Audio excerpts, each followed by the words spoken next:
রাস্তাটা যখন ঘাটাইল পেরিয়ে সখীপুরের দিকে মুখ করে তখন চারপাশের রূপটা যেন হঠাৎ করেই বদলে যায়।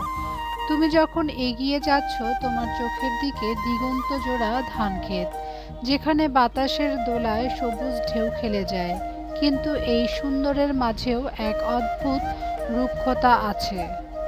কিন্তু তাদের চিরচেনা সতেজ সবুজ রংটা আজ একটু ফিকে। বাতাসের ঝাপটায় রাস্তায় উড়ন্ত ধুলাবালি যেন প্রতিটি পাতায় এক গাঢ় আস্তরণ তৈরি করেছে।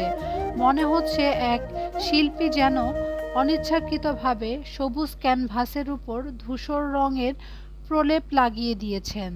ওই যে দূরে দেখা যাচ্ছে পানি রোদে ঝিলমিল করছে, হয়তো কোনো পুকুর বা নিচু জমি। সেটুকু যেন এই ধুলোর রাজ্যে এক চিলতে স্বস্তি। চাকার নিচে পিচঢালা পথ আর দুই পাশে সেই ধুলোবালিতে আস্তর পড়া সবুজ বনভূমি।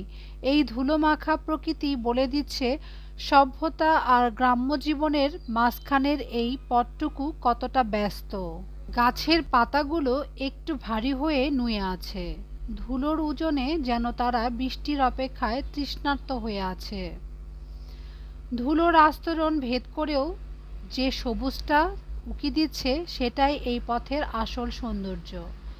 সখীপুরের পাহাড়ের গন্ধটা হয়তো সামনেই কোথাও মিশে আছে, কিন্তু আপাতত এই রুক্ষ আর স্নিগ্ধতার মিশেলটাই আমার সঙ্গী ছিল।